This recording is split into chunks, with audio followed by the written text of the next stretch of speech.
जितिला south Africa Bharat को प्रथम स्थान हटाई प्रथम टीम है जे कि सेमिफाइनाल रे प्रवेश कला। एसत साउथ आफ्रिका जितिबा भारत पर पड़ा महंगा। भारत पर सेमिफाइनाल खेलिबार बदली गला समस्त समीकरण। हाँ आज्ञा, आज साउथ आफ्रिका और बांग्लादेश मध्य महाराष्ट्र वांखेड़े स्टेडियम रे एक जबरदस्त मैच खेला जाता।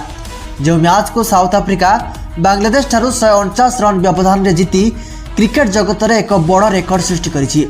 जदि मैच विषय कथा हेबा ताहेले साउथ आफ्रिका टॉस जीति प्रथमे बैटिंग करने को निष्पत्ति नेइथिला। प्रथमे बैटिंग करथिबा साउथ आफ्रिका 50 ओवर रे 5 गोटी विकेट हराई 382 रन संग्रह करथिला। जेउथिरे डिक्कंक विस्फोरक 164 रन, माक्रमक 60 रन ता सहित हेनरी क्लासेनक विस्फोरक 90 रन रो इनिंग्स शामिल थिला। तेबे 383 रन रो विशाल स्कोर को पीछा करबा को आस्थिबा बांग्लादेश रो आरंभ अति शोचनीय रहितरा। जोंथिबाई बांग्लादेश प्रेसर रे आसी गोटे पर गोटे विकेट लगातार हराई चलिला।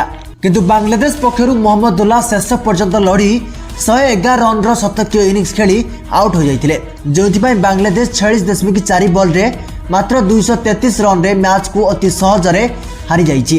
तेबे सबुठारु बड़ कथा होउछि साउथ आफ्रिका ई मैच को जीति सेमीफाइनल रास्ता को आहुरी सुदृढ़ करिछि, जहां भारत पई महा विपदर संकेत।